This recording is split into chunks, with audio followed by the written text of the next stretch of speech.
when you look at how this team defended last year compared to how they're defending this year, what do you see? I think we've taken huge strides as a team to really. I feel like every guy is committed to defending, and it's pretty cool to see that some games we're shooting like 20% from three or whatever, but we're holding teams to less than 60 points or less than 65, and so that's been pretty special to see everyone really buy into it. That's your coach has talked about how you guys are in a nice spot where 6-0 national rank, but still a lot of room to grow. Where do you guys feel like you need to improve the most right now in this stretch where you're going on the road coming up? Yeah, I think it'd be nice if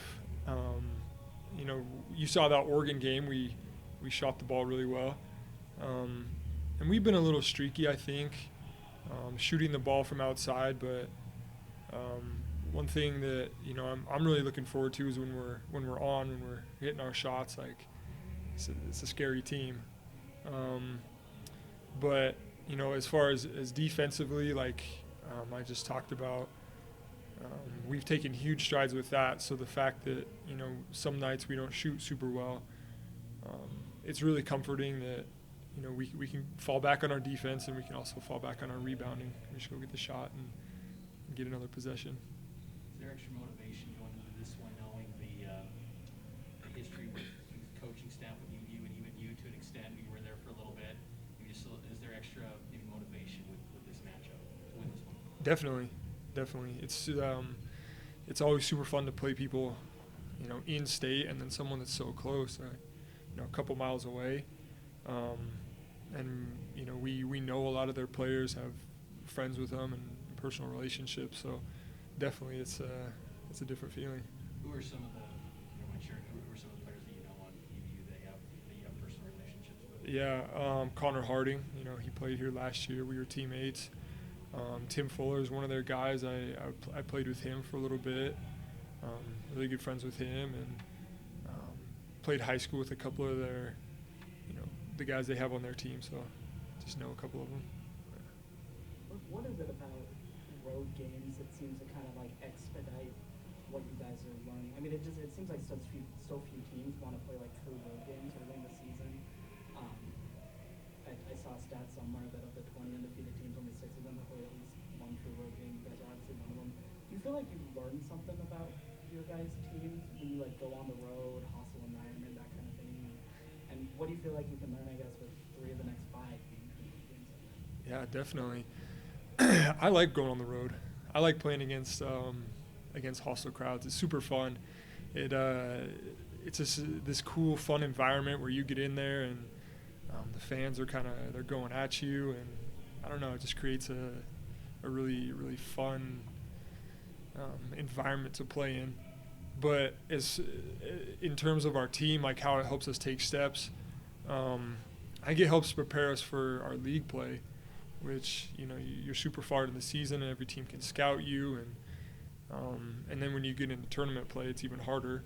So getting to take these hard road games early on in the season is really big for us to take those steps later.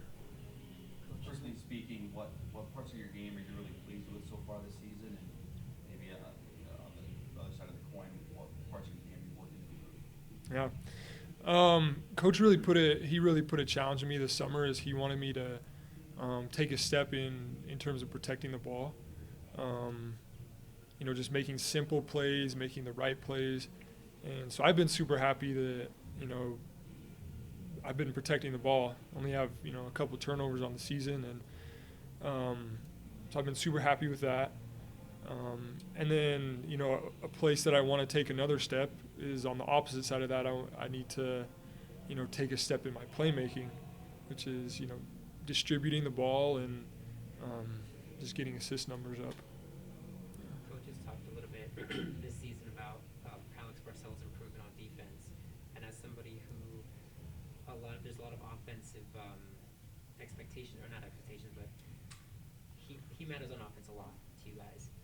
As a teammate of his and as a team as a whole, how how important is it, or how impactful is it for one of your best offensive players to also be like sacrificing himself on defense and really paying attention to that this year and making improvements?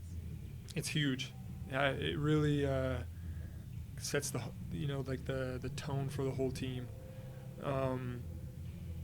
In any setting in business or on a team or whatever, when you got your top guy that's willing to go out there and fight on both ends and put himself in to situations to grow, maybe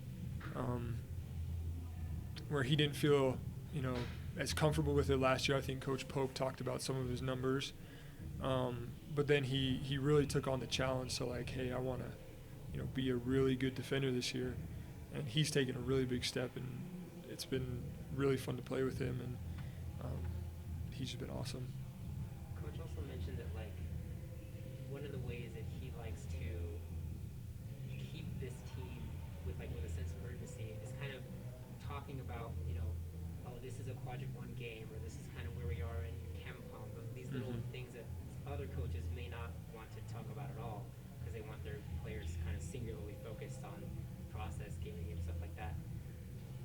What is his focus on that, or even him talking about it? What impact does that have on you guys as a team, as players, and your sense of urgency? Like, does that work? I guess essentially is what I'm asking. I think so. He loves to talk about history. He loves to talk about like current stats and things that are going on. So one thing he always says is the next game you play is going to be the hardest game of the season, and being ranked number 12 right now in the country and undefeated, and we played some really, really good teams, and he keeps talking about, hey, we're number 12, but like it's not where we want to be. Like, we want to keep taking steps forward. And so the fact that he talks about it so much kind of keeps it in our mind, and like you said, it creates like this urgency, like, oh man, like we can still get better. Like we have things we need to keep working on, and we're just not where we need to be yet. Spence, you attempted the Brandon Davies / Tyler Haas big pass shot against Utah, and it was not completed. Can we talk about that? I was kind of mad about that.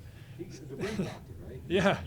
I Yeah. didn't think he got it. Who? I didn't think the defender, the guy you faked, Oh, yeah. totally bit the fake. Yeah. But I couldn't tell if he got back in time. No, so he did. I came down, I gave him the fake, and I was like, he looked, and I was like, yes, like this is mine. And I went up, and it was like the corner of the backboard, just like tipped the ball, and I was so mad. But yeah, Where did you learn that one from? TJ. TJ. Yeah, TJ.